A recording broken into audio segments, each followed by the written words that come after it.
Bom dia. It's truly an honor to be asked to speak at this first international online symposium of the Brazilian Society of Ophthalmology. I'm Richard Hoffman. I'm going to be talking about cataract surgery in patients with posterior polar cataract. These are my financial interests. Posterior polar cataracts can be both stationary and progressive, and both may become symptomatic, usually in young adulthood, when individuals start driving at night and experiencing glare. Another aspect of these lenses is that they tend to be on the soft side. The real issue with posterior polar cataracts is the high incidence of posterior capsule rupture. Bobby Osher described an incidence of 26% in his paper in the Journal of Cataract and Refractive Surgery in 1990. And Abe Vasavada described an incidence of 36% back in 1999. Dr. Vasavada recently published a paper where he used the femtosecond laser to help address the challenges inherent in posterior polar cataracts. With his technique, he used the femtosecond laser to create a small capsule rhexis, and then he femtodelineated the lens into 3 or 4 annular segments, which could be aspirated from inside out. In our practice, we don't use the femtosecond laser. So what I'm going to do is describe our current technique using traditional phacoemulsification, which was published back in 2003. With this technique, we use minimal hydrodissection and hydrodelineation. We then aspirate the lens nucleus within the protection of an epinuclear shell. This is followed by viscodissection of the epinucleus and cortex, which helps partition the lens capsule from all the maneuvers that we are performing within the endocapsular space. Now, rather than show you a case of posterior polar cataract, what I'm going to do is go step by step through the phacoemulsification procedure, showing how the steps are varied for patients with posterior polar cataract. We use topical and intracameral anesthesia, and we prefer a bimanual technique, and I'll show you the reasons for that in a few seconds. When you're placing the viscoelastic in the anterior chamber, you need to be careful not to overpressurize the anterior chamber. All the steps that we use for these cataracts are done in a way to help avoid stress on the delicate posterior capsule and hopefully to avoid opening the posterior capsule. The capsule rhexis is made no larger than 5 millimeters, so that if a rupture does develop in the posterior capsule, you have the option of placing a 3-piece lens in the sulcus with optic capture, or placing a single-piece lens in the bag with reverse optic capture. So the capsule rhexis is on the smaller side. Now, many surgeons feel that you should not perform hydrodissection in patients with posterior polar cataract, and for the most part, I would agree with them. However, with our technique, we do use minuscule amounts of BSS in multiple quadrants to perform very limited hydrodissection. And most importantly, we don't let that fluid wave go all the way around the lens to the posterior pole of the lens. So I'm going to show you what you don't want to do in a patient with posterior polar cataract, and that's to allow that fluid wave to go all the way around to the posterior pole. This is a no-no. What you want to do is perform limited hydrodissection under a very controlled situation, small amounts of BSS, very slowly, and stopping that fluid wave short of the posterior pole. So you'll see here, we're lifting up on the capsule, injecting a very small amount of BSS, very slowly, and stopping short. And we're doing this in 2 or 3 areas. Now, if you don't feel as if you can do this in a controlled fashion, it's best not to perform hydrodissection. When we perform hydrodissection, we perform cortical cleaving hydrodissection, lifting up on the capsule, letting the fluid wave go around the lens, and then decompressing the lens. But in these patients with posterior polar cataract, you do not want to decompress the lens. Again, you're avoiding stress on the posterior capsule. Hydrodelineation is done with very small amounts of BSS, And the endonucleus is then rocked from side to side to help further delineate the endonucleus, which is very important to do, especially in these softer lenses.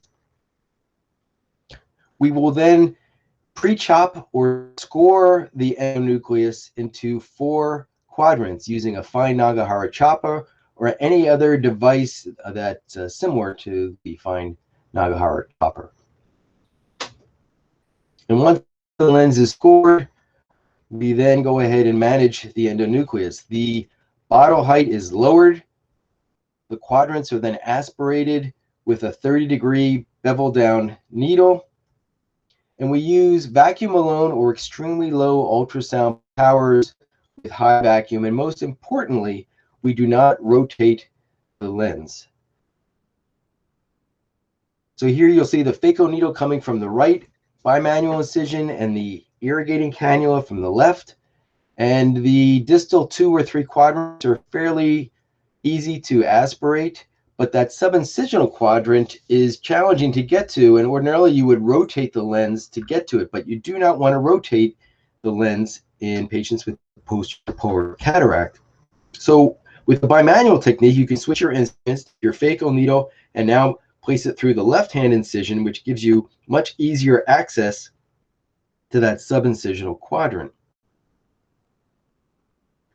Once you've removed the endonucleus, then you move on to the epinucleus.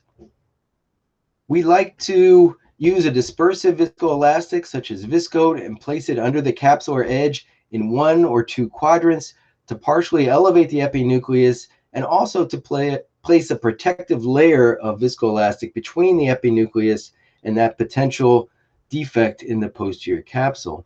It's important when you're injecting the viscoelastic not to overpressurize that space, just a small amount of viscoelastic to elevate the epinucleus and place a thin layer of Viscoat between the epinucleus and the cortex.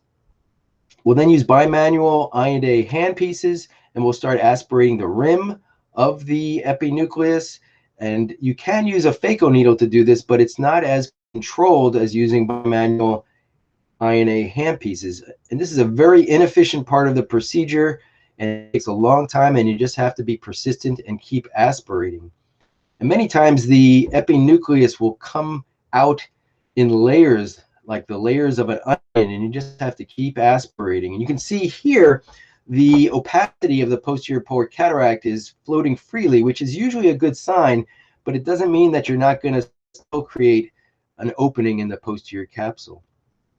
Ideally, what you want to do is remove just the epinucleus and leave the cortex behind to act as another layer to protect you between the potential defect in the posterior capsule and the maneuvers that you're performing. But in this particular case, you'll see that the cortex comes out with the epinucleus, which is not ideal in these posterior polar cataracts. If you do leave the cortex behind, there's a method to mobilizing it. You want to strip the cortex circumferentially, keeping the tip of your aspirator occluded at all times, removing just the rim of the cortical envelope and leaving the floor behind, again, to act as another layer to tamponade the posterior capsule.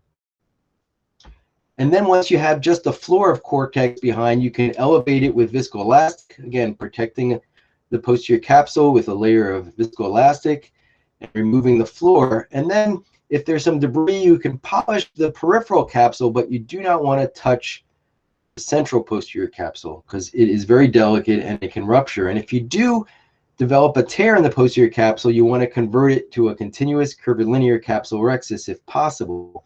And if there's some remnant of posterior capsule in the posterior pole, just leave it behind and you can yag it at a later date. What I'm going to show you now is a very old clip of Howard Fine's from 25 or 30 years ago when he was still performing coaxial phacomulsification. The reason I'm showing you this clip is because it's just a wonderful example of how to mobilize the cortical envelope in these posterior polar cataracts. Again, he's aspirating the cortical rim and he's stripping it tangentially. He's not stripping it centripetally to the center. He's trying to remove the rim of the cortical envelope and leave the floor behind. So he's just going around, stripping tangentially, not stripping centripetally. And then once he's removed all of the rim of the cortical envelope, he's going to inject a layer of viscoelastic between the floor, the cortical envelope, and the posterior capsule. Again, protecting that posterior capsule with a layer of viscoelastic. And then once the floor is removed, he's going to polish the peripheral capsule. I personally do not like to touch the posterior capsule in these patients, and I'll just leave debris behind and maybe polish the undersurface of the anterior rhexis. So just a brief overview. In these patients with posterior polar cataract, it's important to avoid placing any pressure on the posterior capsule. We remove the endonucleus from within the protection of an epinuclear shell, and we protect the potential central defective posterior capsule with layers of viscoelastic. By approaching the lens in this fashion, most of the lens material is removed before the posterior capsule defect is either created or uncovered. And since we've been using this technique, which is close to 20 years now, we found we have a very low incidence of posterior capsule rupture. And when the posterior capsule does rupture, it happens at a later part in the procedure, so it's much easier to manage. I want to thank the organizers of this symposium for inviting me. It's really been an honor and a pleasure, and I hope to see you all in Brazil the next time I travel there. Obrigado.